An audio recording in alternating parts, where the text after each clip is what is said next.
Hello বন্ধুরা, বেসামাল প্রেম চ্যানেলের তরফ থেকে আমি মাম্পি।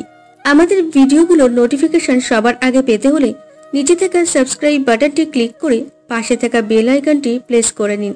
আর আমাদের ভিডিওগুলোতে লাইক, শেয়ার, কমেন্ট করতে মোটেও ভুলবেন না। ধন্যবাদ সবাইকে। তারপর পড়ে যাওয়া মেয়েটি তার এক বয়ফ্রেন্ডের হাত থেকে শ্বাস নিয়ে আমার পার্সের উপর ছুঁড়ে মারলো। মেয়েটা এমন কাজ করবে ভাবতেও পারিনি। শাড়ির দিকে তাকাতেই বুঝতে পারলাম নষ্ট হয়ে গেছে, আর এটা বেশি সময় পরে থাকাও যাবে না। মনে মনে এসব ভাবছি, এমন সময় ঠাস ঠাস শব্দ হলো। ভালো করে তাকাতেই দেখতে পেলাম জানাত মেয়েটাকে থাপ্পড় মেরেছে। তারপর জানাত কি মনে করে যেন পড়ে যাওয়া মেয়েটির চুল ধরে সসের বোতল কেড়ে নিয়ে তার ড্রেসের উপর ছুঁড়ে মারলো। জানাতের এমন রাগ দেখে নিজের গলা শুকিয়ে উঠলো। একটা ঢোক গিলতে জানাতের দিকে তাকালাম, তখন বলল, তুই কি বলেছিলি? ড্রেসের দামও জোগাড় করতে পারবে না, তাই না? এই নে টাকা। পাশ থেকে কিছু টাকা মেয়েটার মুখের উপর ঢিলে মেরে দিল। জান্নাত, এখানে তো মেয়েটির কোনো দোষ নেই। তুই চুপ কর। এই মেয়ের সাহস কত! ওকে তো আজ আমি মেরিয়ে ফেলবো। অবস্থা বেগতিক, তাই জান্নাতকে এক প্রকার জোর করে সেখান থেকে নিয়ে আসলাম।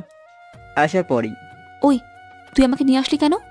তো কি করবো, আর মেয়েটাকে মারছিলে কেন? মারবো না তো কি তাহলে আদর করব? মানে? মানে তোর কি হাত নেই? তোকে যে মারলো তুই কিছু বলতে পারলি না? আর এই যে তোমরা কি কিছু বলতে পারলে না? নিলয়ের আর্থিক অবস্থা না হয় খারাপ, কিন্তু তোমাদের তো না। তোমরা কি কেউ কিচ্ছু বলতে পারলে না? কি বলবো আমরা? নিলয় আগে থেকে আমাদের সবাইকে চুপ থাকতে বলেছে।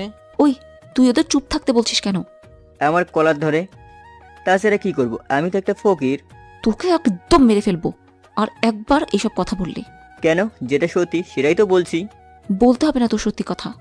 কিছু সময় চুপ থাকার পর আবার জান্নাত বলল, জয়, তোমার শার্টের নিচে কি ওটা টি শার্ট? শার্ট খুলো। মানে কি বলছো এসব? যেটা বলছি সেটা করো। তারপর জয় আর কিছু বলার সাহস পেল না, কারণ জান্নাত এখনো রেগে আছে। জয় শার্ট খুলে জান্নাতের হাতে দিল। তারপর জান্নাত আমাকে সাথে করে কলেজের বাথরুমে নিয়ে আসলো। আরে, আমাকে এখানে আনলেন কেন? এত কথা বলিস কেন? যা ভিতরে গিয়ে ফ্রেশ হয়ে এই শার্টটা পরে নে।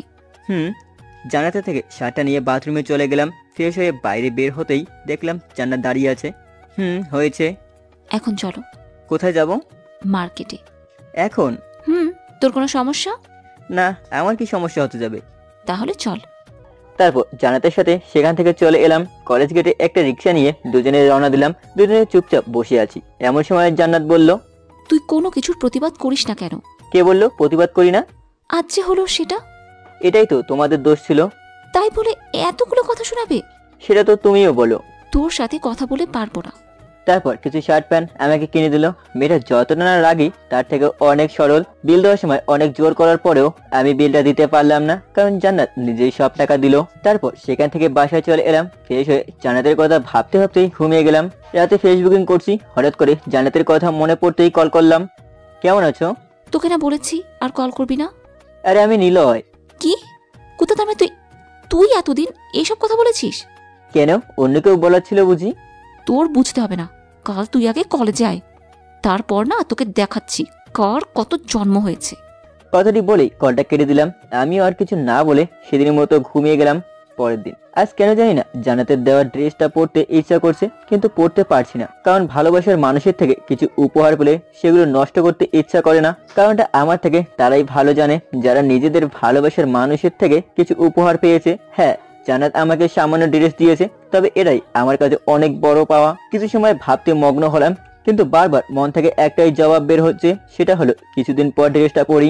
তারপর আর কিছু চিন্তা না করে জান্নাতের দেওয়া ড্রেসটা আলমারিতে রেখে দিয়ে অন্য আরেকটা ড্রেস পরে নিচে আসলাম। নিচে আসতেই দেখতে পেলাম সবাই নিচে রয়েছে। কি ব্যাপার, আর সবাই একসাথে? কেন, প্রতিদিন কি আলাদাভাবে থাকি? তা না, বাট সবাই একসাথে গল্প করছে, এটা দেখে অনেক ভালো লাগছে। তা ঠিক বলেছিস। আর তুই কি আজ কলেজ যাবি? হ্যাঁ, কেন? তো ছোট খালা আর রিমি আসবে। তো আমি কি করব? রিমিকে সাথে নিয়ে একটু ঘুরতি। আমি পারবো না। ঠিক আছে, তোর বাসায় থাকতেও হবে না। আম্মা, আমি আর আপনি তো বাসায় আছি। আন্টি না হয় আপনার সাথে গল্প করবে, আর রিমি আর আমি দুজনে গল্প করব। হ্যাঁ আম্মু, এটাই ভালো। তোর ভালো দেখতে হবে না। ঠিক আছে, আমি তাহলে গেলাম। আরে খাবার তো খেয়ে যা। না ভাবি, আমি বাইরে থেকে খেয়ে নিব। না খেয়ে গেলে আমি জান্নাতকে কল করে বলে দিব তুমি আমার কিউট দেবর। না ভাবি, এটা প্লিজ ওকে বলো না। তাহলে খেয়ে যাও। ঠিক আছে। তারপর আর কি এক প্রকার জোর করে খাওয়ানো হলো। খাবার খাওয়া শেষ করে কলেজের দিকে রওনা হলাম। প্রতিদিনের ন্যায় আজকেও জান্নাতকে আড্ডা দেওয়া দেখলাম না। ক্লাসে গেলাম, সেখানেও পেলাম না। মন খারাপ করে বসে আছি, তখন জয় বলল, কিরে মন খারাপ? হুম। জান্নাত আসেনি? না। তাহলে কল দে। দিয়েছিলাম, বাট তুলছে না। ভাবিকে কল করে জেনে নে কি হয়েছে। Good idea. আর এক মুহূর্ত অপেক্ষা না করে ভাবিকে কল দিলাম। ভাবি, তোমার বোনের কি হয়েছে? কি হতে যাবে? আজ কলেজে আসলে না কেন? সেটা আমি কিভাবে বলবো? আমি কিছু জানতে চাই না, তুমি এখন ওকে কল করো এবং ওর কি হয়েছে সেটা জেনে আমাকে বলো। ঠিক আছে, বলছি। কলটা কেটে দিলাম। প্রায় 3 মিনিট পর ভাবি আবার কল করলো। হ্যাঁ ভাবি, বলো।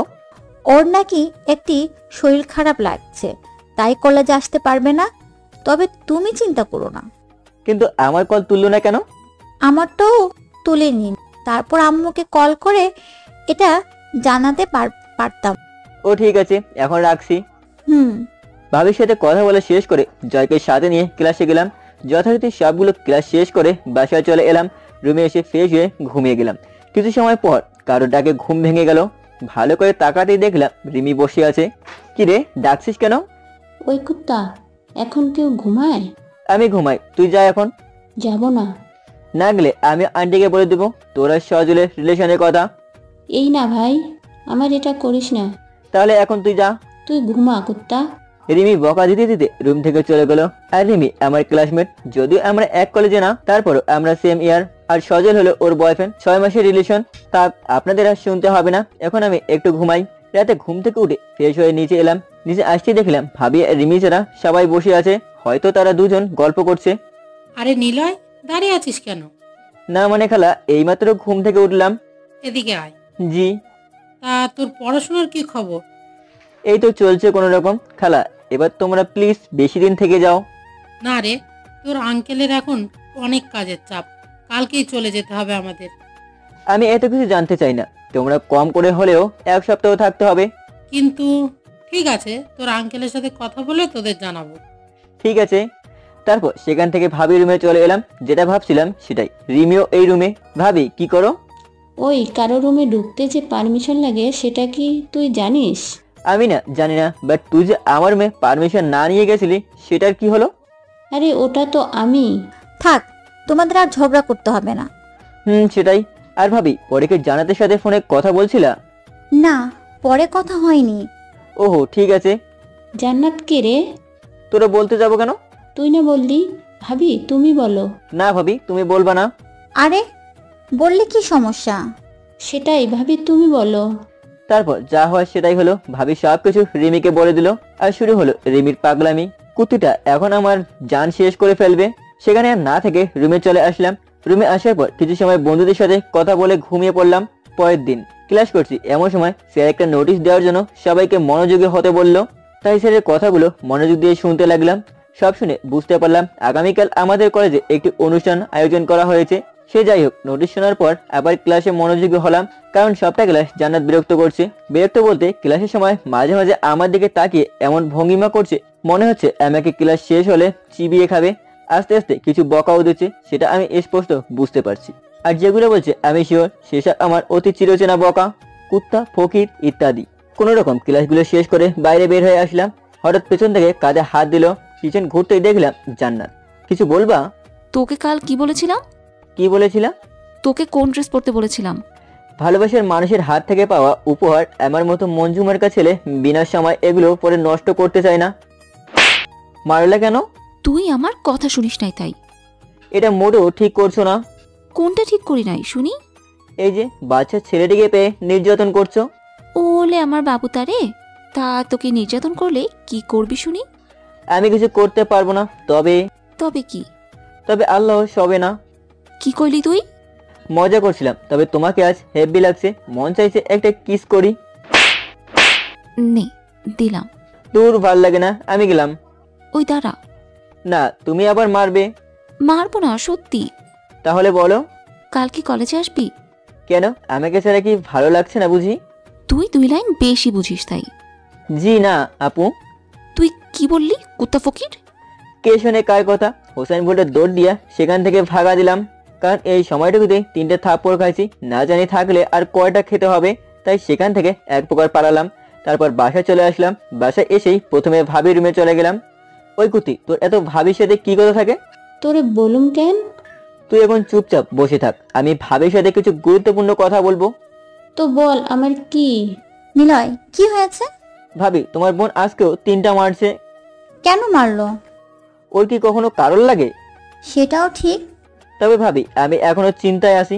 তোর আবার কিসের চিন্তা? কুত্তি, তুই চুপ কর। ওকে চুপ, তুই বল। আমার মনে হয় জান্নাত এখন আমাকে ভালোবাসে না। কিভাবে বুঝলা? ও তেমন কোনো কাজই করে না, শুধু মারে। চুপ, আমার বোন এমন না। তাহলে কি তোমার দেওর পাগল? আরে না, আমার দেবর তো অনেক কিউট। ভাবি। ঠিক আছে, আমি জান্নাতের সাথে কথা বলবো। মনে থাকে যেন। সেখানে আরো কিছু কথা বলে রুমে চলে গেলাম। তারপর ফ্রেশ হয়ে ঘুমিয়ে গেলাম। সন্ধ্যায় রিমির ডেকে ঘুম ভেঙে গেল। কি হলো, ডাকছিস কেন? তোকে আঙ্কেল ডাকছেন। কেন? সেটা আমি কি করে বলবো? তুই যা, আমি আসছি। তাড়াতাড়ি আসিস। বলেই রিমি চলে গেল। আমি আর শুয়ে না থেকে ফ্রেশ হয়ে নিচে চলে গেলাম। ফ্রেশ হয়ে নিচে যেতেই দেখলাম সবাই বসে আড্ডা দিচ্ছে। আব্বুর কাছে গিয়ে বললাম, আব্বু ডেকেছো আমায়? কেন, আর তোমার হাতে কি? এটার জন্যই তোমাকে ডেকেছি। হ্যাঁ বলো। কাল তো তোমার কলেজে অনুষ্ঠান, তাই না? হ্যাঁ, কিন্তু কি হয়েছে? কাল তো আমি অতিথি হয়ে যাব, তাই রিমিকে সাথে করে নিয়ে যাওয়া সম্ভব না। তাই বলছি তুমি কাল রিমিকে সাথে করে কলেজে নিয়ে যাবি। কিন্তু আব্বু, ওই কুত্তি আমাকে জ্বালিয়ে মারবে। তোকে সত্যি জ্বালাবো না। কিন্তু আব্বু, আমি ওকে কাল নিতে পারবো না। কেন পারবে না? আসলে আমি এত কিছু জানতে চাই না। কাল তুমি ওকে সাথে করে নিয়ে যাবে, ব্যাস। ঠিক আছে। Thanks uncle. তারপর সবাই আবার কথা বলা শুরু করলো, কিন্তু তাদের কথা পুরোটাই আমার মাথার উপর দিয়ে ভেসে যেতে লাগলো। আব্বু, আমি কি যাব? কোথায় যাবে? মানে রুমে। হ্যাঁ যাও। তারপর সেখানে আর না থেকে রুমে চলে গেলাম। মন চেয়েছে কুতিটাকে জলে চুবাইতে। কালকের জন্য কত প্ল্যান করেছিলাম, মনে হচ্ছে সবকিছুতে জল ঢেলে দিল।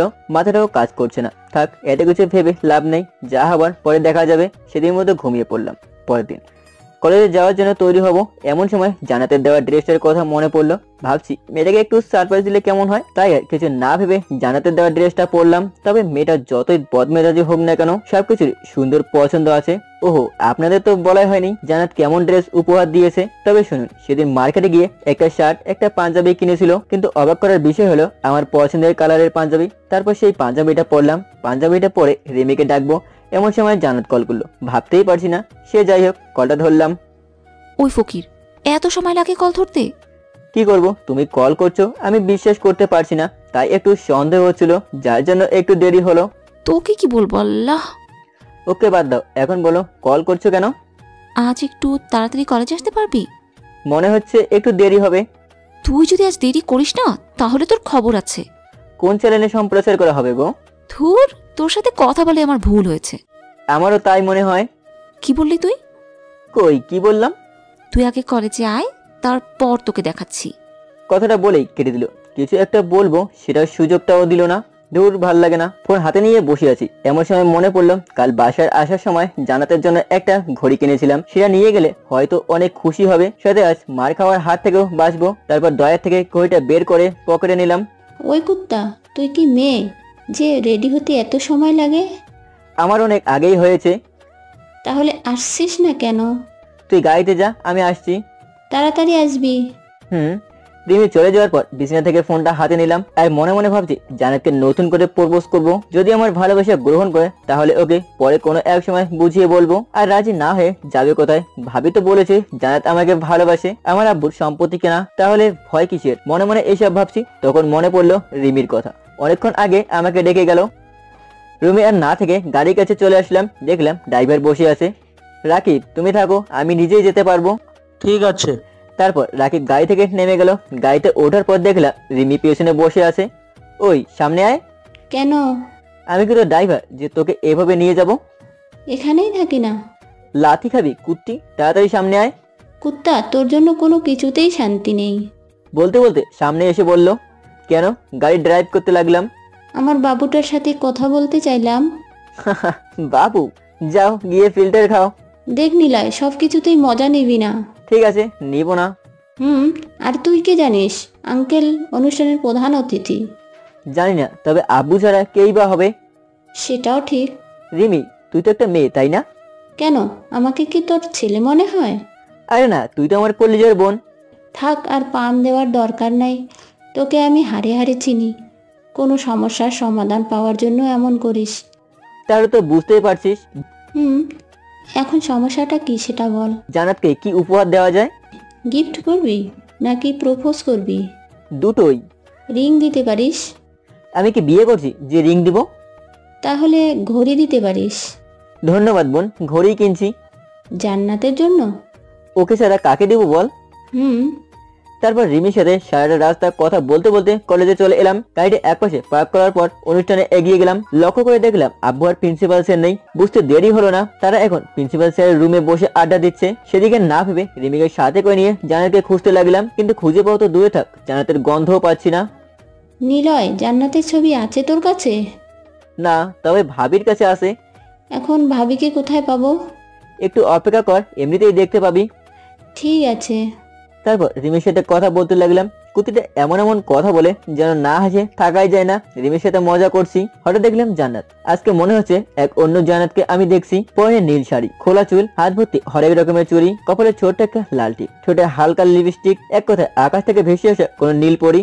জান্নাতকে দেখে আজ মন চাইছে জড়িয়ে ধরে আদর করি। মনে মনে এসব ভাবছি, তখন জান্নাত আমাদের পাশ কাটিয়ে চলে যেতে লাগলো। জান্নাতের এমন কাজ দেখে একটু অবাক হয়নি, কারণ মেয়েটা আগে থেকেই এমন। তাই রিমির সাথে কথা না বলে দৌড়ে জান্নাতের সামনে গেলাম, কিন্তু জান্নাতকে আমাকে দেখে অন্যদিকে চলে যেতে লাগলো।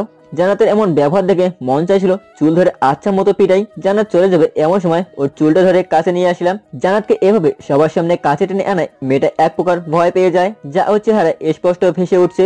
আর জান্নাতকে এমন দেখতে নিজেরও অনেক ভালো লাগছিল। তবে জান্নাত বারবার ছুটতে চাইছিল, কিন্তু আমার শক্তির সাথে পেরে উঠছিল না। হঠাৎ মনে পড়লো আমরা এখন কলেজে, তাই জান্নাতকে ছেড়ে দিলাম। জান্নাত আমার থেকে সরে গিয়ে সজোরে কয়টা থাপ্পড় মারলো। প্রতিদিন যেভাবে থাপ্পড় দেয় আজ একদম তার ব্যতীত। থাপ্পড় মারার পর বলতে লাগলো, তোর সাহস কি করে হয় হ্যাঁ আমাকে স্পর্শ করার? আমি তোকে কত ভালো ভাবতাম, আর তুই কি না? যদি তুই আমাকে ভালোই বাসবি না, তাহলে কেন আমাকে ভালোবাসার স্বপ্ন দেখাতি? তুই জানিস তোর জন্য সবাইকে কত মিথ্যে বলতে হয়েছে, আর তুই কি না আজ অন্য একটা মেয়ের সাথে বসে হাসাহাসি করছিস? আর এটা ছাড়া তোর মতো ফকিরের বাচ্চা কি বা করতে পারে? সেদিন ওই মেয়েটা ঠিকই বলেছিল যে তোরা কলেজে আসিস শুধু বড়লোক বাবার মেয়েকে পটাতে। কথাগুলো একেবারে বললো। জান্নাতের কথা শুনে কিছুটা অবাক হলাম, কিছুটা বলতে ভুল, অনেকটাই অবাক হয়েছি। আশেপাশে তাকিয়ে দেখলাম কিছু মেয়ে ছেলে আমার প্রতি বাজে নজরে তাকিয়ে আছে। হঠাৎ চোখ পড়লো আব্বুর উপর। আমি স্পষ্ট বুঝতে পারলাম আব্বুর চোখ রাগে লাল হয়ে গেছে, কিন্তু আমি বুঝতে পারছি না আমার এখন কি করার প্রয়োজন। মাথা নিচু করে আবার আব্বুর দিকে তাকালাম, দেখলাম প্রিন্সিপাল স্যারের সাথে কথা বলে আব্বু চলে গেল। ওই কুত্তার বাচ্চা, কথা বলছিস না কেন? হ্যাঁ, এসব করতে আসিস কলেজে, তাই না? আর আজকেই আপুকে বলে দিব যেন তোর মতো ফকিরের বাচ্চাকে তাদের ড্রাইভার যেন আর না রাখে। অনেকক্ষণ রিমি আমাদের কথাগুলো শুনছিল, ওর দিকে তাকাতো কেন জানি লজ্জা লাগছিল। মেয়েটা কে? জান্নাত। কি আস্তে আস্তে কথা বলছিস? আমার মন চাইছে তোকে। এই মেয়ে, অনেক সময় ধরে তোর এমন আচরণ দেখছি। কিছু না জেনে না বুঝে অন্যের প্রতি কিছু মন্তব্য করা একটি ভদ্র মেয়ের ব্যবহার হতে পারে না। কি বলতে চাও তুমি? আমি বাজে? সেটা তুমি যা মনে করো। তুমি আমাকে চেনো আমি কে? আর এই ছোট লোকটার জন্য আমাকে মারলে? তুমি আমাকে চেনো আমি কে? একদম চুপ, একদম চুপ। তুমি কি মনে করেছো ও সামান্য একটা ড্রাইভার? সেটা ছাড়া আর কি হবে? আর তুমি এত কথা বলছো কেন? জানো আমি ওকে কেন মেরেছি? আজ ওকে মেরেছি শুধু তোমার জন্য। সেটা আমি আগেই বুঝতে পেরেছি কেন ওকে মেরেছো, কিন্তু ওকে চেনো নিলয়কে? রিমি তুই চুপ করো। তুই মানে? হ্যাঁ তুই। আমি নিলয়ের খালাতো বোন। আর তুমি আদৌ জানো নিলয়কে, কে তার বাবা? না। এই অনুষ্ঠানের প্রধান অতিথি কে সেটা জানো? আমার আপুর শ্বশুর। তোমার আপুর শ্বশুর কিন্তু নিলয়ের কে সেটা জানো? তিনি নিলয়ের বাবা। আর তুমি ওকে কি বলছিলা? ড্রাইভার? How funny. আমি তোমার কথা শুনে খুশি হয়েছিলাম যে তুমি আঙ্কেলের টাকাকে নয়, বরং তুমি নিলয়কে ভালোবাসো। কিন্তু আজ কি দেখলাম? ছি নিলয়, আমি গাড়িতে গেলাম, তুই তাড়াতাড়ি আয়। কথাগুলো বলে রিমি সেখান থেকে দ্রুত চলে গেল। জানো জান্নাত, আজ তোমাকে নতুন করে ভালোবাসি কথাটি বলতে চেয়েছিলাম, কিন্তু আমার কপালটা এতটাই খারাপ যে তুমি আমাকে ভুল বুঝলা। সে যাই হোক, তোমাকে আর কখনো বিরক্ত করব না। আর হ্যাঁ, তোমার জন্য একটা ঘড়ি এনেছিলাম, ভালো লাগলে রেখে দিও। ভালো থেকো, আর পারলে আমাকে মাফ করো। কথাগুলো একেবারে বলে চলে আসলাম। গাড়িতে উঠে কেন জানি না কান্না করতে ইচ্ছা করছিল, কিন্তু একটা বাধা যে আমাকে কান্না করতে বারণ করছিল। আই এম সরি ভাই, আমার জন্য এসব হয়েছে। আরে এখানে তোর কোনো দোষ নেই। আমি বুঝতে পারছি তোর মনের অবস্থা। আরে পাগলি, কান্না করছিস কেন? যা হবার তা হয়ে গেছে। তারপর আর সেখানে না থেকে বাসায় চলে আসলাম। রিমি, তুই ফোনটা নিয়ে যা আমার। ঠিক আছে। রিমি চলে যাওয়ার পর আমি গাড়িটা পার্ক করে বাসায় ঢুকতেই আব্বুকে এমন ভাবে দেখবো ভাবতেই পাইনি, যে কিনা ছোট থেকে গায়ে একটি আঁচড় অবধি দেয়নি, আর সেই কিনা আমাকে মারলো। অবাক হয়ে আব্বুর দিকে তাকালাম। আব্বু তখন বলতে লাগলো, আমি তোকে কি ভেবেছিলাম আর তুই কি হয়েছিস সেটা আমি ভাবতেও পারছি না। কিন্তু আব্বু। চুপ, একদম চুপ। তোর মুখে আর কখনো আমি আব্বু ডাক শুনতে চাই না। বেরিয়ে যা আমার বাসা থেকে এই মুহূর্তে। কি বলছো এসব? আমি কারোর কোনো কথা শুনতে চাই না। ঠিক আছে, তাই হবে, চলে যাচ্ছি তোমাদের থেকে। যাই না আর দেখা হবে কিনা, তবে যেদিন তুমি তোমার ভুল বুঝতে পারবে সেদিন আর আমাকে তোমাদের কাছে পাবে না। ভালো থেকো আম্মু, তুমি আব্বুর যত্ন নিও আর নিজেরও রেখো। কথাটি বলে বাসা থেকে চলে এলাম। আজ নিজেকে অনেক বেশি অসহায় মনে হচ্ছে। রাস্তার পাশ দিয়ে হেঁটে যাচ্ছি আর মনে মনে অনেক চিন্তা ঘুরপাক খাচ্ছে। আর আব্বু, তুমি নিজেই যদি আমাকে ভুল বোঝো, তাহলে জান্নাত আমাকে কেন ভুল বুঝবে না? আব্বুর প্রতি অনেক রাগ হচ্ছে কেন? কারণ না জেনেই এমন ভুল সিদ্ধান্ত নিতে পারলো। আর জান্নাত, তোকে তো আমি কখনোই ক্ষমা করব না। এরকম হাজার প্রশ্ন আর দ্বিধা কাজ করতে লাগলো। মন চাইছে নিজেকে শেষ করে চিরতরে না ফেরার দেশে চলে যাই। নিজেকে শেষ করে দেওয়ার জন্য চলে এলাম বগুড়ার ব্রিজের কাছে। কান্না করতে ইচ্ছা করছে, কিন্তু পারছি না। শুনেছি ছেলেদের নাকি কান্না করতে নেই, কিন্তু তারা কান্না করে নিজের ভেতরের যখন শতটা মরে যায় তখন তাদের কেমন লাগে সেটা শুধুমাত্র ছেলেরাই বুঝতে পারে। অনেক ছেলেই আছে যারা এমন কষ্ট সহ্য করতে না পেরে মৃত্যুকে আপন ভেবে নেয়। আমাকেও এটাই করতে হবে, কারণ এই পৃথিবীতে যারা আপন ছিল তারাই পর করে দিয়েছে। পর কিভাবে আমাকে ভালোবাসবে? ব্রিজের রেলিংটা ধরতেই মনে পড়লো, সবাই আমাকে ছেড়ে দিয়ে ভালোই তো করেছে। তাদের যদি আমি দেখাতে পারি আমি নিজেও কিছু একটা করতে পারি, কিন্তু কে আমাকে সাহায্য করবে? ফোনটাও আনিনি যে কাউকে কল করব। হঠাৎ জয়ের কথা মনে পড়লো। তারপর সেখানে না থেকে জয়ের বাসায় চলে গেলাম। জয়ের বাসায় কলিং বেল বাজাতেই জয় দরজা খুলে দিল। নিলয়, তোকে আজ এমন দেখাচ্ছে কেন? অনেক কিছু হারিয়ে ফেলেছি। মানে কি বলছিস? তুই আগে রুমে আয়। তারপর জয়ের রুমে চলে গেলাম। ফ্রেশ হয়ে সোফায় বসার পর জয়কে সব খুলে বললাম। জান্নাত এমনটা আদৌ করতে পারলো? মন চাইছিল মরে যেতে, গেছিলামও ব্রিজের ওপর, চলে যেতে চেয়েছিলাম না ফেরার দেশে। আর একবার এই কথা বললে তোকে মেরেই ফেলবো। তুই আর কি মারবি? নিজের ভেতরটাই যে মরে গেছে। তুই এখানে বসে থাক, আমি আসছি। কিছু সময় পর জয় আবার রুমে আসলো, সাথে ভাতের প্লেট নিয়ে। এইটা খেয়ে নে। না রে, ভালো লাগছে না। বলছি না খেয়ে নে। তারপর জয় এক ধরনের জোর করেই খাইয়ে দিল। এখন কি করবি? তোর চাচু তো কানাডায় একটা কোম্পানিতে জব করে, যদি তোর চাচুকে বলে দিতি তাহলে সেখানে জবের পাশাপাশি পড়াশোনা করতে পারতাম। তুই কি সত্যি কানাডা যাবি? বেঁচে থাকার জন্য যেতে হবে, অন্তত গ্র্যাজুয়েটটা কমপ্লিট করতে হলেও আমাকে যেতে হবে। ঠিক আছে, আমি চাচুকে বলে দিচ্ছি। আর তোর তো আগে থেকেই পাসপোর্ট আছে, তাই না? সেটাতে হবে না, নতুন করে লাগবে। কেন? আমি ওই বাসায় আর যেতে পারবো না। কেন পারবি না? জানি না, কিন্তু আমি যেতে পারবো না। ঠিক আছে, আমি সব ব্যবস্থা করছি। আর শোন, আমার কাছে বৃত্তি পাওয়া টাকা আছে, সেগুলো তুলতে হবে। আমি সেগুলো তুলে তোকে দিচ্ছি, আর তুই কিছু টাকা লাগিয়ে একটু তাড়াতাড়ি সব ম্যানেজ কর। আমি আর এখানে থাকতে পারবো না।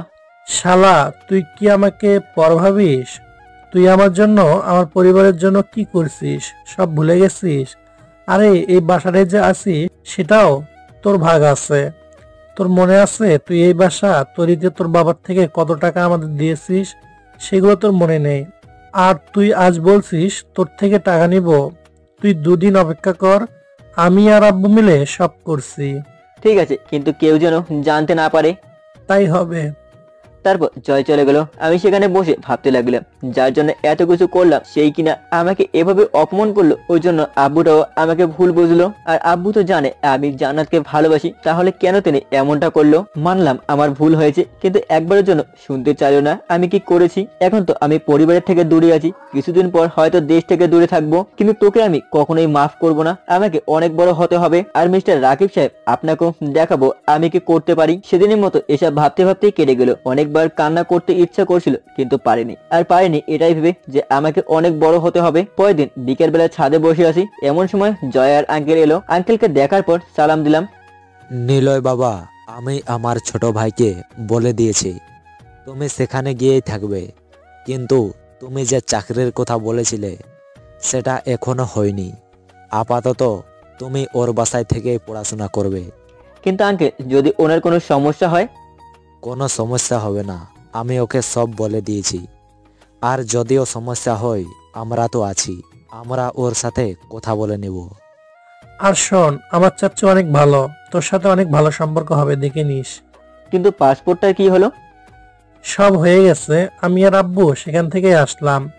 আর রুমে তোর সবকিছু আছে, এখন শুধু কিছু জামা কাপড় কিনতে হবে। তাহলে আজ রাতে যাচ্ছি। আর শোন, তোর ফ্লাইট কাল বিকেল 3:30 তোমরা তাহলে কথা বলো, আমি যাই। তারপর আঙ্কেল চলে গেল। আমি যে তোর বাসায়, এটা কি কেউ জানে? সাকিব আর রাহুল জানে, আর ওরা সন্ধ্যার সময় এখানে আসছে। আর কেউ তো জানে না? না, তবে ভাইয়া জানতে চেয়েছিল। তুই কি বলেছিস? বলছি, তোর সাথে আমার কোনো কথা হয় না। ভালো করেছিস, এখন চল নিচে যাই। হ্যাঁ তাই চল। সেখানে আর না থেকে রুমে চলে এলাম। রুমে এসে দুজনে গল্প করতে লাগলাম। প্রায় সন্ধ্যা হয়ে গেল। এখন বুঝতে পারছি জীবনে বন্ধু থাকাটা কতটা গুরুত্বপূর্ণ। প্রতিটা ছেলে মেয়ের জীবনটাকে সুন্দর করে পরিচালনা করার এবং বিপদ থেকে মুক্তি পাওয়ার জন্য বন্ধুরা অনেক অনেক বেশি সাহায্য করে। আর আমার জীবনে একটা বাস্তবতায় রূপ নিয়েছে, যেখানে নিজের পরিবার থেকে আমি বিচ্ছিন্ন, সেখানে বন্ধুরা নিঃস্বার্থের মতো কাজ করে যাচ্ছে। কিরে, কথা বলছিস না কেন? জয়ের কথায় ধ্যান থেকে বাস্তবতায় ফিরলাম। না, তেমন কিছু না। এখন রেডি হ, বের হতে হবে। কিছু থাকলে তো পরে রেডি হব। চুপ শালা, আমার যেগুলো আছে সেগুলো পরে নে। সাকিব আর রাহুল প্রায় চলে এসেছে। ঠিক আছে। জয়ের সাথে আর কথা না বলে ফ্রেশ হতে চলে গেলাম। বাথরুম থেকে শার্ট প্যান্ট পরে রুমে আসলাম। রুমে এসে দেখলাম রাহুল আর সাকিব চলে এসেছে। তোরা কখন এলি? এইমাত্র আসলাম। আর তুই কি এসব ভেবে বলছিস? আরেকবার ভেবে নে। এটা নিয়ে আর কোনো কথা বলতে চাই না। ঠিক আছে, বাদ দে, এখন চল। এরপর সবাই মিলে একটা মলে চলে এলাম। টুকটাক কিছু কিনে নিলাম। মার্কেট করতে করতে অনেকটাই রাত হয়ে যায়, যার জন্য রাতে খাবার জন্য একটা হোটেলে যাই। এই রে, একটা ভুল হয়ে গেছে। কি? নিলয়ের জন্য ফোন তো কেনাই হয়নি। ইস শালা, আগে বলবি না। তার দরকার নেই। কেন? জাস্ট লাগবে না। তাহলে তো কন্টাক্ট করবো কিভাবে? তোর চাচুর ফোন দিয়ে, আর আমি ওখানে গিয়ে না হয় একটা ফোন কিনে নিব। ঠিক আছে। কথা বলতে বলতে রাতের খাওয়াটাও শেষ করে সাকিব রাহুলকে বিদায় দিয়ে আমি আর জয় সেদিন মতো আজ জেগে না থেকে ঘুমিয়ে যাই। পরের দিন ঘুম ঘুম ভাব নিয়ে চোখ খুলতেই দেখলাম সাকিব আর রাহুল এসেছে। কিরে, তোরা এত সকালে? আজ তো চলেই যাবি, তাই ভাবলাম আজ না হয় তোর সাথে থাকি। চল একটু ঘুরে আসি। হ্যাঁ নিলয়, চল সবাই মিলে ঘুরে এসে তোর সবকিছু গোছাতে শুরু করব। ওদের সবার কথা শুনে কি বলবো বুঝতে পারছি না। কিঞ্চিত পরিমাণ হেসে দিলাম। ওই হাসছিস কেন? না এমনি। চল, তোরা যেখানে বলবি আজ সেখানেই যাব। ঘুম থেকে উঠে ফ্রেশ হয়ে বাথরুমে চলে গেলাম। ফ্রেশ হয়ে সকালে নাস্তা করার পর ওদের সাথে ঘুরতে বের হলাম। প্রায় 12:30 পর্যন্ত ঘোরাঘুরি করার পর জয়ের বাসায় চলে এলাম। তবে শুধু আমি আর জয় না, সাথে রাহুল আর জয়টাও। বন্ধুরা অনেক বড় পাওয়া, এজন্য প্রভুর এক আশীর্বাদ। দুদিন আগে আমার সাথে যা হয়েছে, যার জন্য আত্মহত্যা করতে গিয়েছিলাম, আর আজ বন্ধুদের সাথে ভালোই আছি। সে যাই হোক, ওদের নিয়ে আর কিছু বলার প্রয়োজন নেই। 3টার দিকে বাংলাদেশ বিমানবন্দরে সবাই চলে এলাম। এরপর আঙ্কেলকে সালাম করে বন্ধুদের সাথে কথা বলতে লাগলাম। কথা বললে ভুল হবে, এক প্রকার কান্না করছিলাম। কিছু সময় পর নিজেকে স্বাভাবিক করে বন্ধুদের বিদায় দিলাম। ফ্লাইটে বসে ভাবতে লাগলাম, আজ ওরা না থাকলে আজ হয়তো আমি থাকতাম না। এরপর ফ্লাইটটা কানাডার উদ্দেশ্যে আকাশের উড়ান দিল। হাতে ঘড়ি আর মোবাইল না থাকায় কতটা সময় লেগেছে ঠিক জানি না। ফ্লাইটটা কানাডার এয়ারপোর্টে ল্যান্ডিং করলো। ফ্লাইট থেকে নেমে এয়ারপোর্টের বাইরে বের হব, তখন একটা মেয়ে এসে বলল, আপনি কি নিলয়? জি, কিন্তু আপনাকে ঠিক চিনলাম না। আমি তানহা, জয়ের কাজিন। এখানে আব্বুর আসার কথা ছিল, কিন্তু ওনার কাজের জন্য তিনি আসতে পারেননি। ঠিক আছে, সমস্যা নেই। এখন চলো বাসায় যাই। এয়ারপোর্ট থেকে বের হয়ে তানহা একটি ট্যাক্সি ডাকলো, তারপর সেরাতেই দুজন উঠলাম। এই তুমি কি কম কথা বলো? আর সরি তুমি করে বলে ফেললাম, আসলে সমবয়সী তাই তুমি করে বলে ফেলেছি। ঠিক আছে, বলতে পারেন। ঠিক নেই, তুমিও এখন থেকে তুমি করে বলবে। আর যতদূর জানি তুমি আর আমি একই ক্লাসে, তাই তুমিও তুমি করেই বলবে। ঠিক আছে, বলবো। তোমার বাসায় কে কে আছে? সবাই আছে, শুধু আমি ছাড়া। মানে আমাকে বুঝতে হবে না। কিন্তু আমার তো। কিছু বলার আগে তানহার ফোনে কারো ফোন আসে। হ্যাঁ বলো। হ্যাঁ আমি নিতে আসছি আমার সাথে, আর এখন বাসায় যাচ্ছি। ঠিক আছে, তাই হবে। তানহা কারোর সাথে ফোনে কথা বলছিল, যার জন্য শুধু তানহার কথা বুঝতে পারছিলাম। কিছু সময় পর তানহা ফোনটা আমার দিকে এগিয়ে দিল আর কথা বলতে বলল। হ্যালো নিলয়, আমি জয়। হ্যাঁ বলো। কোনো সমস্যা হয়নি তো? আরে না, সমস্যা হতে যাবে কেন? আর শোন, তোর পাশে যে মেয়ে আছে সেটা আমার চাচ্চুর মেয়ে। সে বলেছে। কিন্তু তুই ওর কথায় প্লিজ রাগ করিস না। রাখবো কেন? ওর মাথার হয়তো তার ছেঁড়া, অনেক বেশি কথা বলে, তাই ওর কথায় কিছু মনে করিস না। আরে সমস্যা নেই। ওকে, এখন রাখছি, ভালো থাক। ঠিক আছে, বাই। জয়ের সাথে কথা বলা শেষ করে তানহাকে ফোনটা দেওয়ার জন্য তার দিকে ঘুরতেই দেখলাম মেয়েটা আমার দিকে তাকিয়ে আছে। আপনার ফোনটা এগিয়ে দিয়ে। ওই হাজারাম, তোকে বলছি না তুমি করে বলবি না, মানে আসলে। ঠিক আছে, তুমি না এখন থেকে তুই করে বলবে। এবার যদি ভুল হয় তাহলে তোমার মাথার চুল ছিঁড়তে শুরু করব। তানহার এমন কথা শুনে আপনি ভয় চলে এলো। এক ঢোক গিলে উত্তর দিলাম, ঠিক আছে তুই। Good bye. এখন বলো, জয় আমাকে নিয়ে তোকে কি বললো? তেমন কিছু না। আমি জানি কিছু একটা বলেছি। কিভাবে? তুই বলবি কিনা সেটা বল। বলবো। তুমি না, মানে তুই অনেক কিউট। তাই? আর তুই এমনিতেই কিউট। যদিও জয় অন্য কিছু বলেছে, কিন্তু সেই কথা বললে হয়তো তানহা রেগে যেত। আর জয়ের থেকে তো শুনলাম মেয়েটার রাগ অনেক। আর মিথ্যা বলাও ঠিক হয়নি, কারণ মেয়েটা সত্যি অনেক কিউট। সারা রাস্তা তানার সাথে কথা বলে বুঝতে পারলাম মেয়েটা অনেক মিশুক এবং হাসি খুশি থাকতে পছন্দ করে। একটা ফ্ল্যাট বাসার সামনে গিয়ে ট্যাক্সিটা থামালো, হয়তো এটাই তানহাদের বাসা। তারপর তানহা কলিং বেল বাজাতেই একটা মধ্যবয়স্ক মহিলা দরজা খুলে দিয়ে ভেতরে আসতে বলল, নিলয়, ইনি আমার আম্মু। তানহার কথা শুনে আন্টিকে সালাম করলাম। থাক বাবা, আগে রুমে গিয়ে ফ্রেশ হয়ে রেস্ট নাও, তারপর কথা হবে। জি আন্টি। তারপর আন্টি তানহাকে আমার রুম দেখিয়ে দিতে বলল। একটা রুমের ভিতরে গিয়ে তানহা বলল, এটা তোর রুম, ভালো না?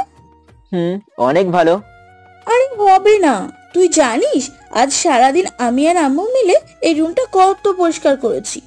জানলে তুই অবাক হয়ে যাবি। ঠিক আছে, তুই এখন যা, আমি একটু রেস্ট নেই। তুই রেস্ট নিবি নে, তাতে আমার কি? তোর কিছুই না, কিন্তু এখন তুই তোর রুমে যা। শালা ফকির, থাক তোর রুমে। রাগ দেখে তানহা চলে গেল। তানহাকে এমন ভাবে দেখে ভালোই লাগলো। আর যাই হোক, একটা বন্ধু তো পাওয়া গেল। অচেনা একটা দেশে এমন বন্ধু পাওয়ারও অনেক উপকারী। ফ্রেশ হয়ে একটু পরে ঘুমিয়ে গেলাম। ঘুম থেকে উঠে ফ্রেশ হতে চলে গেলাম। ফ্রেশ হয়ে রুমে ড্রেস পরে নিচে এলাম, দেখলাম জয়ের চাচু বসে আছে। আর ওনাকে আমি অনেক আগে থেকে চিনতাম, কারণ ফোনে অনেকবার কথা হয়েছে জয়ের সুলভে। আমাকে দেখে জয়ের চাচু অর্থাৎ তানহার আব্বু বলল, নিলয়, এদিকে আসো। জি আঙ্কেল, বলুন। আমি বুঝতে পারছি তোমার এখানে কিছুদিন সমস্যা হবে, তবে চিন্তা করো না, খুব তাড়াতাড়ি এই পরিবেশের সাথে মানিয়ে নিতে পারবে। জি আঙ্কেল। আর নিলয়, কাল থেকে তোমাকে তানহা ওর ভার্সিটিতে নিয়ে যাবে। কিন্তু আঙ্কেল, আমি তো সব সার্টিফিকেট দেশেই রেখে এসেছি। নিলয়, তুমি কি আমাদের পর ভাবছো? আমরা তোমার ব্যাপারে সব জয়ের থেকে শুনেছি। আর আমরা যে এখানে এসেছি, এটাতে জয়ের বাবার ভূমিকা অনেক। আর তুমি জয়ের বাবাকে সাহায্য করেছো, যার ফলে আমাদেরকেও করেছো। তুমি চিন্তা করো না, জয় আমাদের সবকিছু অনলাইনে পাঠিয়ে দিবে, এটা নিয়ে তোমাকে ভাবতে হবে না। জি। তারপর ওনাদের সাথে আরো কিছু কথা বলে রুমে চলে এলাম। ভাবতেও অবাক লাগছে, যারা আমাকে ভালো করে চেনেও না তারা আমাকে কতটা উপকার করেছে। আর আব্বু, তুমি কিছু না জেনেই পর করে দিলে। আগে যখন সমস্যা হতো তাহলে আম্মু থেকে শুনে নিতাম কি করতে হবে, এখন আর সেটাও পারবো না। এসব ভাবতে ভাবতে চোখ দিয়ে জল গড়িয়ে পড়লো। তুই কান্না করছিস কেন? আচমকা এমন কথা শুনে দ্রুত চোখের জল মুছে ফেললাম। কোথায় কান্না করছি? আমি স্পষ্ট বুঝতে পারছি তুই কান্না করছিলি। আরে না, চোখে কিছু একটা পড়ার কারণে এমনটা হয়েছে, তুই ভুল দেখেছিস। দেখ নিলয়, আমাকে বোকা বানানোর চেষ্টা করবি না। এছাড়া ফোনেও জয় বললো তোকে যেন আমি ডিস্টার্ব না করি, তাই প্লিজ আমাকে বল। জানতে চাস আমার কি হয়েছে? হ্যাঁ বল প্লিজ। সময় হলেই বলবো, এখন না। তুই বলবি না আমাকে? এখন না, তবে প্রমিস পরে বলবো। মনে থাকে যেন। ঠিক আছে, থাকবে। এখন চল, আম্মু খেতে রাখছেন। চল।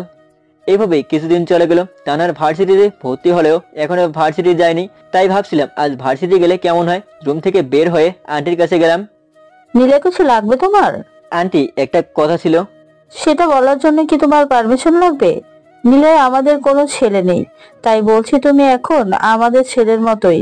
কিছু বলার জন্য পারমিশন লাগবে না। আর বলো, কি বলবে? না মানে আমি চাইছি তানহার সাথে ভার্সিটি গেলে কেমন হয়। অনেক ভালোই হবে। আমি তানহাকে বলে দিচ্ছি তোমাকে সাথে করে নিয়ে যাবে। আর তুমি এখানে একটু বসো। আমাকে বসতে বলে আন্টির রুমে গিয়ে কিছু টাকা নিয়ে আমাকে দিল। টাকাগুলো নাও। না আন্টি, আমার লাগবে না। এটা আমি আমার ছেলেকে দিচ্ছি, তাই বলছি এটা নাও। না নিলে মার দিব কিন্তু। কিন্তু আন্টি। কোনো কিন্তু না, যেটা বলছি সেটা করো। আন্টি থেকে টাকাগুলো নিয়ে রুমে এসে রেডি হতে লাগলাম। কিছু সময় পর তানহা রুমে এলো। কিছু বলবি? না, তবে ভার্সিটিতে যেতে চাইছিলি তাই তোকে নিতে এলাম, চল। হ্যাঁ চল। তারপর আন্টিকে বিদায় জানিয়ে তানহার সাথে ওর ভার্সিটি চলে এলাম। প্রথম দিন, তাই তেমন কোনো পড়াশোনা আমার ছিল না। আর ভার্সিটির শিক্ষকগুলো অনেক ভালো।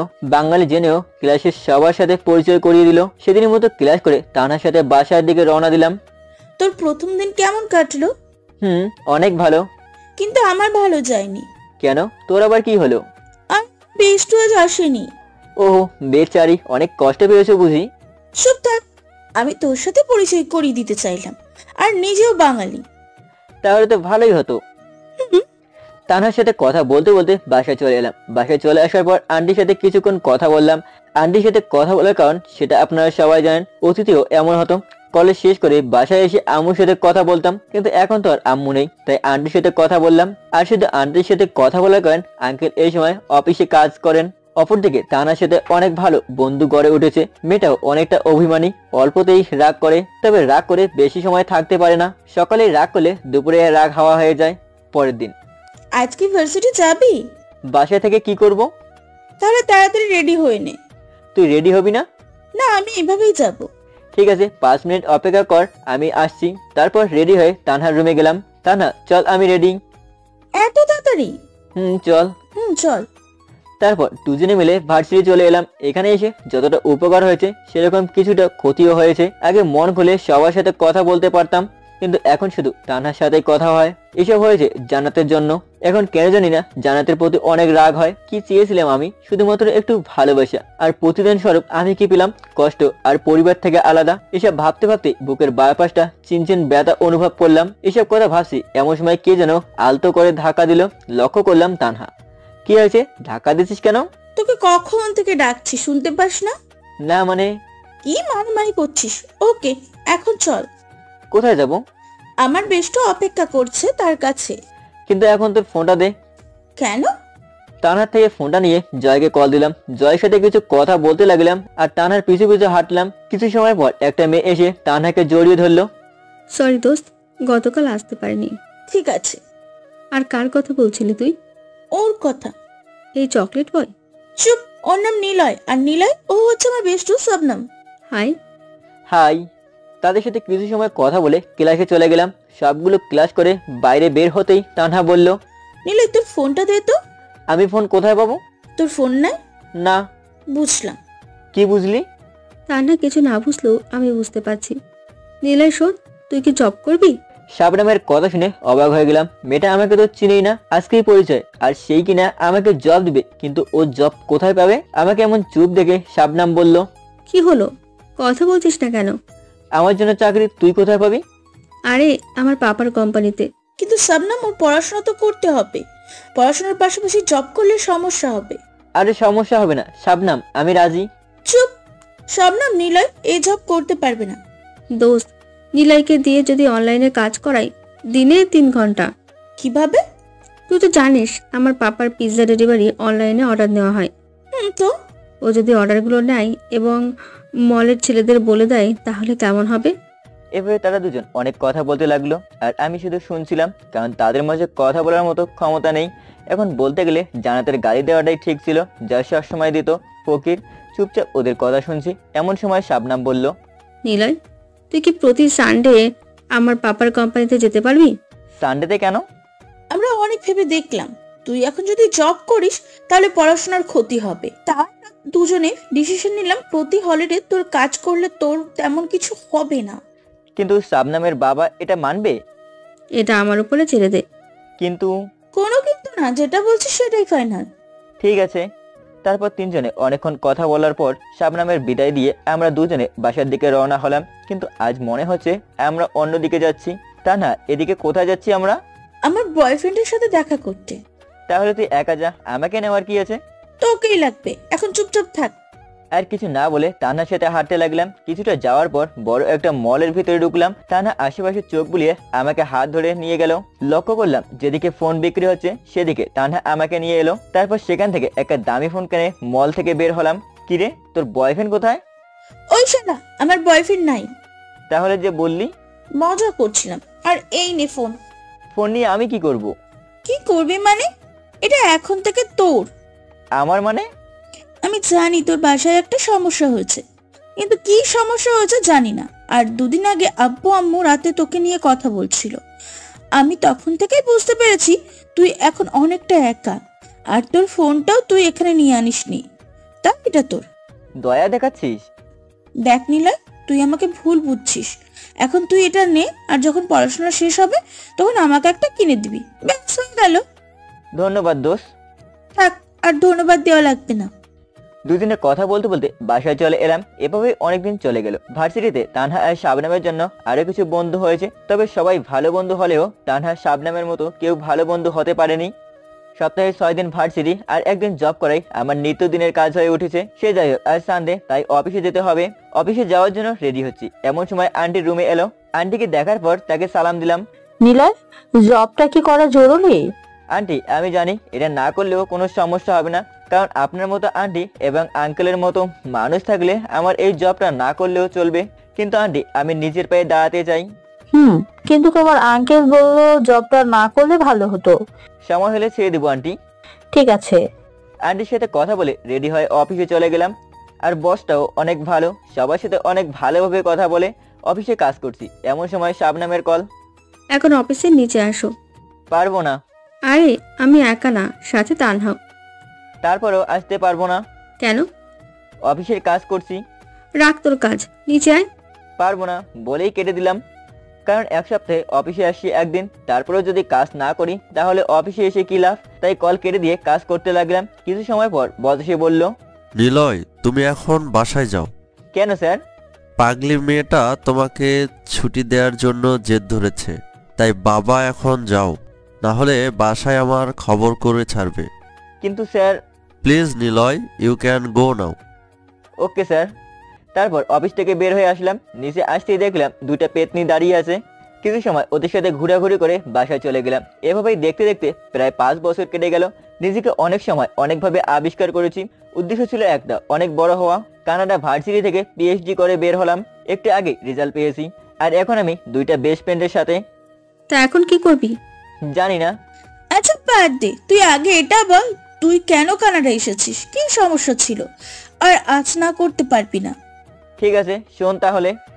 তখন জান্নাতের ব্যাপারে ওদের সব খুলে বললাম। কথা বলা শেষ হতে না হতেই জয় কল করলো। তুই তাড়াতাড়ি দেশে চলে আয়। কেন? আঙ্কেল স্টক করছেন। কথাটা শোনার পর মাথায় যেন আকাশ ভেঙে পড়লো। হাত থেকেও ফোনটা পড়ে গেল। বুঝতে পারছি না কি বলবো। ফোনটা তুলে তানহা কথা বলে আমাকে নিয়ে বাসায় চলে এলো। তুই এখন রেডি হ, শাবনামকে বলে দিচ্ছি। ওর পাপাকে বলে আজকের ফ্লাইটে তোকে দেশে পাঠানোর ব্যবস্থা করে দিবেন। তানহার কথার কোনো উত্তর না দিয়ে রেডি হতে লাগলাম। কিছু সময় পর শাবনাম আমাকে আর তানহাকে নিয়ে এয়ারপোর্টে চলে এলো। জয়ের থেকে কথাটা শোনার পর থেকেই মনের ভিতর ভয় শুরু করে দিয়েছে। তারপর ওদের বিদায় দিয়ে ফ্লাইটে উঠে পড়লাম। হঠাৎ কাঁধে কারো হাত অনুভব করতেই চোখ খুলে ফেললাম। পাশে বসে থাকা মানুষটা কাঁধে হাত দিয়ে বলল, ভাইয়া, আমরা চলে এসেছি, নামবেন না? জি, নামবো। ঠিক আছে। এটাই ছিল জীবনে ঘটে যাওয়া আমার অতীত। চলুন এখন বর্তমানে আসি। এয়ারপোর্ট থেকে বের হয়ে সোজা বাসায় চলে এলাম, কারণ আব্বুকে এখন বাসায় আনা হয়েছে। বাসায় আসতে দেখলাম সবাই নিচে বসে আছে, কিন্তু সব থেকে বেশি অবাক হলাম বাসায় জান্নাত। সেদিকে খেয়াল না করে সবার কাছে একটু এগিয়ে যেতেই আম্মু আমাকে দেখে জড়িয়ে ধরে কান্না করে দিল। এতটা সময় আম্মুর সাথে কথা বলা তো দূরে থাক, দেখাও করতে পারেনি। অনেক রাগ তোর, তাই না? কাল যদি তোর আব্বু আম্মু আমার ভুল হয়েছে, সেটার জন্য আই এম সরি, কিন্তু প্লিজ অতীতটা আর মনে করিও না। আব্বু কোথায় এখন? রুমে আছে। ঠিক আছে, আসো আমার সাথে। রুমে গিয়ে দেখলাম আব্বু বিছানার উপর শুয়ে আছে, হয়তো ডাক্তার বিশ্রাম নিতে বলেছে। আব্বুর কাছে গিয়ে বসে তার বাম হাতটা ধরতেই চোখ খুলে ফেললো। নিলয় বলেই আব্বুর চোখ দিয়ে জল গড়িয়ে পড়লো। আব্বু, আমি জানি তোমার এই অবস্থার জন্য আমি দায়ী, এটার জন্য কি মাফ করা যায় না আব্বু? কথাটা বলার সাথে সাথেই আব্বু জড়িয়ে ধরে কেঁদে দিলেন। আব্বুকে বোঝানোর ভাষা আমার নেই, নিজেও কান্না করে দিলাম। তবে এটা দুঃখের কান্না না, বরং আনন্দের। কিছু সময় পর নিজেকে স্বাভাবিক করে আব্বুকে বিশ্রাম নিতে বলে আমি নিজের রুমে চলে আসি। রুমে এসে অনেকটা অবাক হলাম, কারণ যে রুমে 5 বছর কেউ থাকে না সেই রুমটা এত পরিষ্কার। হয়তো আম্মু পরিষ্কার করতেন। এসব না ভেবে বাথরুমে ফ্রেশ হতে চলে গেলাম। ফ্রেশ হয়ে রুমে আসতেই দেখলাম জান্নাত সোফার উপর বসে আছে। তবে জান্নাতকে দেখে বুকের ভেতরটা কেমন জানি একটা মোচড় দিয়ে উঠলো। এই জন্য অন্য এক জান্নাত আগের থেকে অনেক শুকনো লাগছে, আর চোখের নিচেও কারো দাগ পড়ে গেছে, হয়তো ঠিক মতো খাওয়া দাওয়া করে না। জান্নাতের দিকে তাকিয়ে এসব ভাবছি, হঠাৎ অতীতের কথা মনে পড়তেই মনের ভেতর রাগের আবির্ভাব ঘটলো। মন চাইছিল রুম থেকে ঘাট ধাক্কা দিয়ে বের করে দেই, কিন্তু আব্বুর অসুস্থতার কারণে করলাম না। জান্নাতের দিকে তাকিয়ে না থেকে ড্রেস পরতে লাগলাম। কেমন আছো? নিশ্চুপ। কি হলো, কথা বলছো না কেন? এখনো কিছু বললাম না। আমার উপর এখনো রেগে আছো? আমাকে স্পর্শ করে সাহস কোথা থেকে পেলেন? আর আপনি কে? আমি কে মানে? হ্যাঁ, আপনি কে? মনে নেই কি বলেছিলেন, ভুলে গেছেন? নিলয়, আমি সরি, প্লিজ সেগুলোর জন্য আমাকে মাফ করে দাও। মাফ? সেটাও আবার আপনাকে? কখনোই না।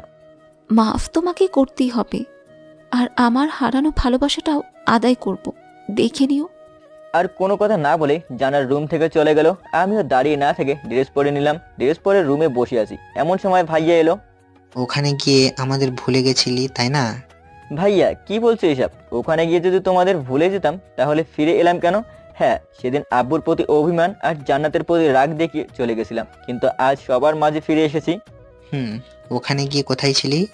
তারপর ভাইয়াকে সব খুলে বললাম, আর তানহা আর শাবনামের কথাও বললাম, কারণ আমার জীবন গঠনের জন্য তারাও অনেক সাহায্য করেছে। সব শোনার পর ভাইয়া বলল, তাহলে তুই তো এখন অনেক বড় হয়ে গেছিস, তা এখন কি করবি? দেখি কি করা যায়। ভাইয়া একটা কথা ছিল। কি বল? জান্নাত এখানে কেন? ও তো এখানেই থাকে। এখানে থাকে মানে? তাহলে শোন, তুই যেদিন বাসা থেকে চলে গেলি সেদিন থেকে আব্বু কারো সাথে কোনো কথা বলেনি, সবসময় চুপচাপ থাকতেন। মাঝে মাঝে আমাকে আর আম্মুকে বকা দিতেন। কেন জানিস? আমরা নাকি তোকে আটকানোর চেষ্টা করিনি। এভাবে কিছুদিন যাওয়ার পর একদিন জান্নাত বাসায় আসে। আব্বু জান্নাতকে দেখে অনেকটা রেগে গিয়েছিল, কিন্তু যখন জান্নাত আব্বুর পা ধরে মাপ চাই তখন আর আব্বু রেগে না থেকে জান্নাতকে মাফ করে দেন। আর আব্বু, আমি তাকে অনেক খুঁজেছি কিন্তু পাইনি। তোর কথা চিন্তা করতে করতে আব্বু প্রায় সময় অসুস্থ হয়ে পড়তেন। তখন জান্নাত আর আম্মু মিলে আব্বুকে সেবা করত। আর তোর বন্ধুদেরকেও অনেকবার বলেছি, কিন্তু ওরা কখনো তোর নাম্বার বা ঠিকানা দেয়নি। স্ট্রোক করার আগের দিন আব্বু তোর জন্য অনেক কেঁদেছিল আর অনেক চিন্তাও করতেন। আর জান্নাত, সে তো প্রতিদিন তোর জন্য কেঁদেই পার করতো, যার জন্য আব্বুকে আর যেতে দেয়নি। তখন থেকে জান্নাত এই বাসায় আছে। ভাইয়ের কথা শুনে চোখ দিয়ে টপ টপ করে জল গড়িয়ে পড়লো। ভাইয়ের সাথে কথা বলার পর খাবার খেয়ে আমার রুমে এলাম। এরই মাঝে 3 দিন চলে গেল। এখন আব্বু সম্পূর্ণ সুস্থ। ওহো, আপনাদের তো বলা হয়নি, ভাইয়ের একটা মেয়ে হয়েছে, নাম আভা, বয়স 2 বছর। আভাকে নিয়ে ছাদে খেলা করছি, এমন সময় জান্নাত এলো। তোমাকে আব্বু ডাকছেন। জান্নাতের কথার কোনো উত্তর না দিয়ে আভার সাথে খেলা করতে লাগলাম। আমার এমন আচরণ দেখে জান্নাত আবার বলল, কি হলো, শুনতে পাও না আমি কি বলছি? আপনার আব্বুর সাথে আপনি কথা বলেন, তাতে আমার কি? আর এখন যেতে পারবো না। ওই, তুমি আমাকে আপনি করে বলছো কেন? সেটা নিতান্ত আমার ইচ্ছা। দেখো, আমি সেসবের জন্য তোমার কাছে তো ক্ষমা চাইলাম, তারপরেও কেন আমার সাথে এমন করছো? দেখুন, হাত ছাড়ুন। না, ছাড়বো না। আগে বলো মাফ করেছো? মাফ করব সেটাও আবার আপনাকে হাস্যকর ব্যাপার। আর এখানে যদি আভা না থাকতো তাহলে আবার আপনার গালটা লাল করে দিতাম। তাই বলছি, বাচ্চা মেয়েটার সামনে এমন কিছু করতে বাধ্য করবেন না যেটা করলে আভা ভয় পাবে। কথাটা শোনার পর জান্নাত আমার হাত ছেড়ে দিয়ে পুনরায় বলল, আব্বু মানে তোমার আব্বু তোমাকে ডেকেছেন। আপনি যান, আমি আভাকে নিয়ে যাচ্ছি। তোমাকে এখন যেতে বললো, আর আভাকে আমি নিয়ে যাচ্ছি। জান্নাতের কথার কোনো উত্তর না দিয়ে নিচে চলে এলাম। নিচে আসতেই আব্বু বলল, নিলয়, আমার তো অনেক হলো, এখন আমি চাই তুমি আর তোমার ভাই কোম্পানির দায়িত্বটা নাও। আব্বু এখনই এসব করা আমার দ্বারা সম্ভব না। কেন? আগে জানতে হবে অফিসের কাজের ধরনকে, আমাকে কি কি করতে হবে সেটা আগে জানি, তারপর না হয় দায়িত্ব নিব। ঠিক আছে। তারপর আব্বুর সাথে আরো কিছু সময় কথা বলে রুমে চলে এলাম। রুমে আসতে মেজাজ খারাপ হয়ে গেল, কারণ জান্নাত আমার রুমে। আপনি আমার রুমে কি করছেন? বেরিয়ে যান আমার রুম থেকে। আর একটু প্লিজ, প্রায় সব কিছু গোছানো হয়ে গেছে। গোছানো লাগবে না, আমি নিজেই পারবো। দেখলাম তো গত কিছুদিন ধরে একটা কাজও করলে না, আর এখন বলছে গোছাতে নাকি নিজেই পারবে। কথাটি বলে আবার কাজ করতে লাগলো। আপনার করতে হবে না, চলে যান আমার রুম থেকে। আরে একটু আছে তো। বলছি না করতে হবে না। মার খাওয়ার পর মেয়েটা যেন বাকরুদ্ধ হয়ে গেছে, নীরবে চোখের জল ফেলতে লাগলো। জান্নাতকে এমন ভাবে দেখতে অনেক মায়া হচ্ছিল, কিন্তু জান্নাতের প্রতি এবং অভিমানের ফলে আমাকে এসব করতে হচ্ছে। এটা নয় যে জান্নাতকে এখন আমি আর ভালোবাসি না, এখনো ওকে ভালোবাসি, আর বেশি যাব। কিন্তু অতীতের কথা মনে পড়তেই নিজের রাগটাকে বাধা দিতে ব্যর্থ হয়ে যাই। জান্নাতকে এভাবে দেখতে নিজের কষ্ট হচ্ছিল, তাই নিজের রুম থেকে বের হয়ে বন্ধুদের সাথে ফোন করে বগুড়ার ব্রিজে আসতে বললাম। তারপর ওদের সাথে ঘোরাঘুরি করে সন্ধ্যার দিকে বাসায় চলে আসলাম। রাতে রুমে বসে ফোন টিপছি, এমন সময় জান্নাত রুমে আসলো। বাসায় কখন এলে? সেটা কি আপনাকে বলতে হবে? আমি কি একটু শুনতেও পারবো না? না, পারবো না। কেন পারবো না? কারণ কিছু শোনার অধিকার তোমার এখন নেই। যেটা ছিল তা অনেক আগেই শেষ করে ফেলেছো। আর সরি, আপনাকে তুমি করে বলাই। প্লিজ নিলয়, আমাকে সেসবের জন্য মাফ করে দাও। আমাকে ছাড়ুন। না, আমি ছাড়বো না। আমি বলছি আমাকে ছাড়ুন। বললাম না, এখন আর ছাড়তে পারবো না। নিজের থেকে জানকে সারিয়ে একটা থাপ্পড় দিলাম। তোকে কতবার বলছি তুই আমাকে স্পর্শ করবি না। আগে তোকে ভালোবাসতাম, তাই তোর কথা শুনতাম, অত্যাচার সহ্য করতাম, কিন্তু এখন আর তোকে আমি ভালোবাসি না, আর কখনো বাসবো না। কথাগুলো জান্নাত নীরবে শুনতে লাগলো। জান্নাতের অনিচ্ছা থাকা সত্ত্বেও চোখ দিয়ে টপ টপ করে জল পড়তে লাগলো, কিন্তু মুখে বলার সাহস পাচ্ছিল না। জান্নাতকে দাঁড়িয়ে কান্না করা দেখতে আবার রাগ হচ্ছিল, কারণ যেটা এখন অসহ্য লাগে সেটাই জান্নাত বারবার করে। আর কেন জানি না জান্নাতকে এখন অসহ্য লাগে, কিন্তু জান্নাতের চোখের জল অনেকটাই নিজেকে কাঁদায়। মাঝে মাঝে মনে হয় সবকিছু ভুলে গিয়ে জান্নাতকে আপন করে নেই, কিন্তু অতীতের জগৎটাই বারবার নিজেকে বাধা দেয়। কি হলো, তুই এখনো দাঁড়িয়ে আছিস? তুমি আমাকে তুই করে বলছো? মৃদু কণ্ঠে আর করুণার দৃষ্টিতে বলল। হ্যাঁ বললাম, এরপর তোকে তুই করে বলবো। কি করবি তুই আমাকে? দেখো, আমি তোমায় কিছু বলবো না, তোমার যা ইচ্ছে সেটাই বলো, কিন্তু প্লিজ এখন শান্ত হও। হ্যাঁ শান্ত হব, কিন্তু তুই এখান থেকে যা। ঠিক আছে। তারপর জান্নাত কিছু না বলে রুম থেকে চলে গেল। নিজেই নিজেকে গালি দিচ্ছি, মেয়েটার তো দোষ নেই, ওর জায়গায় অন্য কেউ থাকলেও ঠিক এটাই করতো। আর জান্নাত আমাকে ভালোবাসে বলেই আব্বুর যত্ন করছে। এত কিছু বলার পরেও কোনো প্রতিবাদ করছে না। নিজের কেমন যেন অনেক খারাপ লাগতে লাগলো। রাতে আর কিছু না ভেবে ঘুমিয়ে পড়লাম। পরের দিন ঘুম থেকে উঠে জান্নাতকে রুমে দেখলাম। আজ মনে হচ্ছে মেয়েটা অনেক খুশি। আমার ইচ্ছা করছে জান্নাতকে এভাবে সবসময় খুশি দেখতে, কিন্তু অভিমানটাই আমাকে চেপে ধরছে। Good morning. মর্নিং। আব্বু তোমাকে ডাকছে। এত সকালে কেন? বলতে বারণ করেছে। আমার কাছে আসো। হ্যাঁ বলো। বলবো কিসের জন্য আমাকে ডেকেছো? আমি বলতে পারবো না। কেন? আর তুমি বিছানায় বসো। আব্বু বারণ করেছে। এখন বলো কিসের জন্য ডেকেছো? নিলয় প্লিজ ছাড়ো, ব্যথা করছে। আগে বল কেন ডেকেছে? কি ভেবেছো তুমি যা বলবে সেটাই করব? মানছি তুমি আমার জন্য অনেক কষ্ট পেয়েছো, সেটার জন্য আমি ক্ষমাও চেয়েছি, কিন্তু কেন বারবার কষ্ট দাও আমাকে? মারলে কেন? সরি। আর চলো, আব্বু ডাকছে। থাক, আগুন জ্বালিয়ে আর পানি ঢালতে হবে না। মানে? তোমার বুঝার বয়স হয়নি, আমি একটু পরেই আসছি। জান্নাত চলে যাওয়ার পর ফ্রেশ হতে বাথরুমে চলে গেলাম। ফ্রেশ হয়ে রুমে এসে ড্রেস পরে নিচে চলে এলাম। নিচে এসে দেখলাম সবাই বসে আছে, সাথে জান্নাতও। নিচে আসতে আব্বু বলল, নিলয়, আমরা সবাই মিলে একটা ডিসিশন নিয়েছি। এটা অবশ্য তুমি যখন সবাইকে ছেড়ে চলে গিয়েছিলে, তারপরই আমি এটা নিয়ে ভাবলাম, আর গতকাল সবার সাথে কথা বললাম, সবাই এটার জন্য রাজি। কিন্তু আব্বু কিসের সিদ্ধান্তের কথা বলছো? তোমার বিয়ে। কি? হ্যাঁ, আমরা সবাই চাই তোমার আর জান্নাতের বিয়ে হোক। আব্বুর কথা শুনে মাথাটা যেন কাজ করা বন্ধ করে দিল। যে মেয়েটার জন্য পরিবারে এতটা অশান্তি সৃষ্টি হয়েছে, তাকে কিনা আব্বু আমাকে বিয়ে করতে বলছে। মাথাটা মনে হয় অকেজো হয়ে গেল। কি হলো, কথা বলছো না কেন? আব্বু এটা অসম্ভব। কেন অসম্ভব? আমি ওকে বিয়ে করতে পারবো না। কেন পারবি না? আম্মু একটু বোঝার চেষ্টা করো। আব্বু থামিয়ে দিয়ে, আমি কোনো কথা শুনতে চাই না। যদি আমাকে খুশি দেখতে চাও তাহলে জান্নাতকেই বিয়ে করতে হবে, আর যদি তুমি জান্নাতকে বিয়ে না করো তাহলে তোমার সাথে আমি কথা একদম ছেড়ে দিব। আব্বু আমি ওকে কিভাবে? আমি এটা শুনতে চাই না। তুমি এখন এক কথায় উত্তর দিবে, হ্যাঁ অথবা না। আব্বুর এমন কথা শুনে ভয় করতে লাগলো, কারণ কিছুদিন আগে আব্বু মৃত্যুর হাত থেকে বেঁচে ফিরেছেন। এখন যদি আবার বলে আমি ওকে বিয়ে করব না, তাহলে যদি আব্বুকে চিরতরে হারিয়ে ফেলি। আম্মু ভাইয়া ভাবির দিকেও তাকিয়ে দেখলাম সবাই মুস্কি হাসছে, কারণ তারা আগেই বুঝে গেছেন আব্বুর কথায় আমি না বলবো না। জান্নাতের দিকে চোখ পড়তে দেখলাম করুণাময় ভাবে তাকিয়ে আছে। সবাইকে এমন খুশি দেখে নিজেরও অনেক ভালো লাগলো। আমার জন্য যদি সবাই খুশি থাকে তাহলে নিজেকে বিসর্জন দিতে বাধা নেই। কিছু সময় পর আব্বু আবার বলল, কি হলো, কথা বলছো না কেন? ইয়ে মানে মানে আমি কি মানে করছো? সোজাভাবে কথা বলতে পারো না? আমি রাজি। কি বললে, আবার বলো। আমি রাজি। আলহামদুলিল্লাহ, ঠিক আছে, আগামী মাসের 5 তারিখ তাহলে বিয়ের আয়োজন করা যেতে পারে। আব্বু এত দেরি? জান্নাতের কথা শুনে সবাই হাসলেও আমার চেহারায় হাসির কোনো ছাপ নেই। আরে পাগলি মেয়ে, তাড়াতাড়ি করলে যে কেউ জানতেই পারবে না আমার ছেলের বিয়ে হচ্ছে। বিয়েটা অনেক ধুমধাম করেই হবে, যার জন্য একটু দেরিতে। কিন্তু আব্বু এত আয়োজন করার কি কোনো দরকার আছে? ওই চুপ, এত কথা বলে কেন? আমার কথা শোনার পর জান্নাত মন খারাপ করে বসে রইল। তারপর আরো কিছু সময় সবার সাথে কথা বলে আভাকে নিয়ে রুমে চলে আসলাম। আবার সাথে কিছুক্ষণ মজা করার পর জান্নাত রুমে এলো।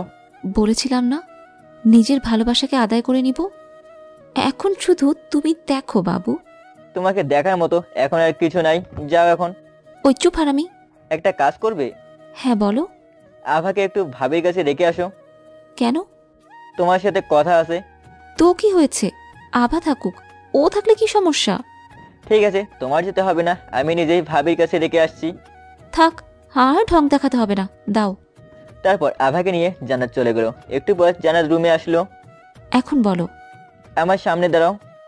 আমার সামনে জান্নাত দাঁড়ানোর পর কিছু বলার আগেই আমিও দাঁড়িয়ে গেলাম। কেন জানি না আজ জান্নাতের কাছে যেতে অনেক মন চাইছে। জান্নাত আমাকে এমনভাবে দাঁড়িয়ে যেতেই অনেকটা ভয় পাওয়ার মতন হয়ে যায়। কিছু বুঝে ওঠার আগে জান্নাতের কোমর ধরতে জান্নাত কেমন যেন ধনুকের মতো বেঁকে হয়ে উঠলো। জান্নাতের মুখটা আমার এত কাছে চলে এসেছে, আমি নিজেই জান্নাতের গরম নিঃশ্বাস অনুভব করতে লাগলাম। ভয় পেয়ে চোখ জোড়া বন্ধ করে ফেলেছে। আর জান্নাতের পাপড়ি মুড়ো ঠোঁটে চোখ পড়তেই নিজেকে যেন কোথাও হারিয়ে ফেললাম। জান্নাতের ঠোঁট জোড়াকে আপন করে নিলাম। আমার এমন ব্যবহার দেখে জান্নাত নিজেও তাল মেলাতে লাগলো। প্রায় 5 মিনিট পর জান্নাতকে ছেড়ে দিলাম। দুজনে হাঁপাতে হাঁপাতে খাটের উপর বসে পড়লাম। কিছু সময় দুজনে নীরবতা পালন করলাম। এরপর জান্নাতের দিকে লক্ষ্য করতে দেখলাম কোনো কিছু জয় করলে যেমন খুশি হয় ঠিক তেমনই জান্নাত খুশি হয়েছে। মাথাটা নিচু করে মৃদুভাবে হাসছে।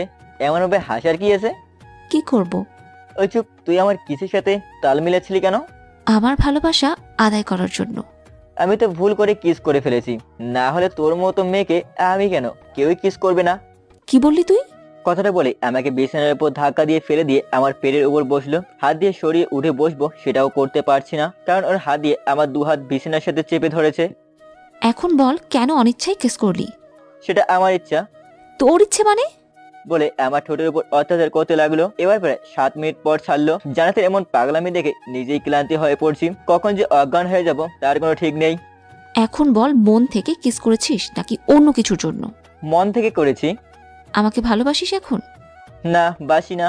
কি বললি? না মানে বাসি, অনেক ভালোবাসি। Good boy.